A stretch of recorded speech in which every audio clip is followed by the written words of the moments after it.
नमस्कार। आज दिनांक 2 ऑक्टोबर 2025 मुंबई गोवा राष्ट्रीय महामार्गाच्या रस्ता सत्याग्रहाचा 11वा दिवस। आता पोहोचलोय मी महाड या ठिकाणी सावित्री नदीचा पूल। आणि ऑगस्ट 2016 मध्ये या ठिकाणी दुर्दैवी घटना घडली होती। त्याच्या कारणाबद्दल पुढे बोलू, पण त्या घटनेमध्ये जे लोक मृत्युमुखी पडलेत, नाहक मृत्युमुखी पडले, ज्यांचा नाहक बळी गेलाय, त्या सर्वांना एक भावपूर्ण श्रद्धांजली अर्पण करतोय।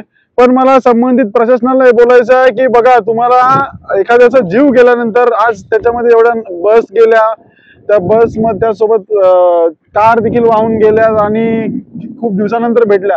आणि ही घटना अतिशय दुर्दैवी घटना होती आणि भविष्यात अशा घटना घडू नये त्याच्यासाठी आपण काम केलं पाहिजे। म्हणजे prevention is better than cure या संकल्पनेवरती जर सरकारने काम केलं, एखादी गोष्ट घडल्यानंतर त्याला मदत करण्यापेक्षा त्याच्या अगोदर केलं पाहिजे ना। या पुलाच्या बद्दलचा ऑडिटचा रिपोर्ट संबंधित यंत्रणेला गेला होता असं ऐकिवात आहे। असं पण मग ही घटना घडल्यानंतर मग आपल्याला जाग येते। त्याच्या अगोदर मी संबंधित यंत्रणेला आणि संबंधित प्रशासनाला मी माझे हात जोडून विनंती आहे की एखादा माणूस मेल्यानंतर एखादे त्याला पाणी पाजायला जाण्याची गोष्ट योग्य नाही आहे। तर जे काही त्रुटी आहेत त्याच्यावरती युद्ध पातळीवरती काम होणं गरजेचं आहे। कारण की आपण 21व्या शतकामध्ये जगत आहोत आणि सर्वसामान्य नागरिकांचा देखील अधिकार आहे की सुरक्षित रस्ता।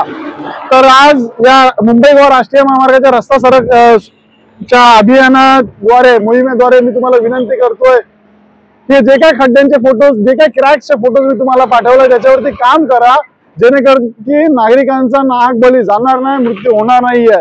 आणि घटना घडल्यानंतर एखाद्याला सहकार्य करणं आणि घटना घडण्यापूर्वी घेतलेली काळजी हे खूप गरजेची आहे। कारण की आज तुम्ही पाहिलं असेल, या नदीकडे बघा तुम्ही, याच्यामध्ये सर्व ते नागरिक वाहून गेले अक्षरशः, आणि ते पण बंद याच्यामध्ये रात्रीच्या याच्याने कालाने त्यांच्यावरती हे पडला, म्हणजे झडप घातली बोलू शकतो आपण।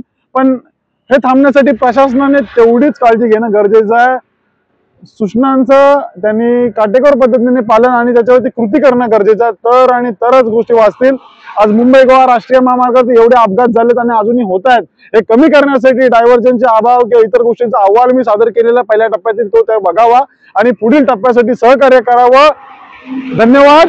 पण आणि आज ज्या घटना घडल्या त्या सर्वांना मी पुन्हा एकदा श्रद्धांजली अर्पण करतो। पण पुन्हा घटना घडू नये याच्यासाठी संबंधित प्रशासनाने ठोस पावलं उचलावीत ही आमची सुजाण नागरिकांची, स्थानिक नागरिकांची विनंती। धन्यवाद। जय हिंद, जय महाराष्ट्र।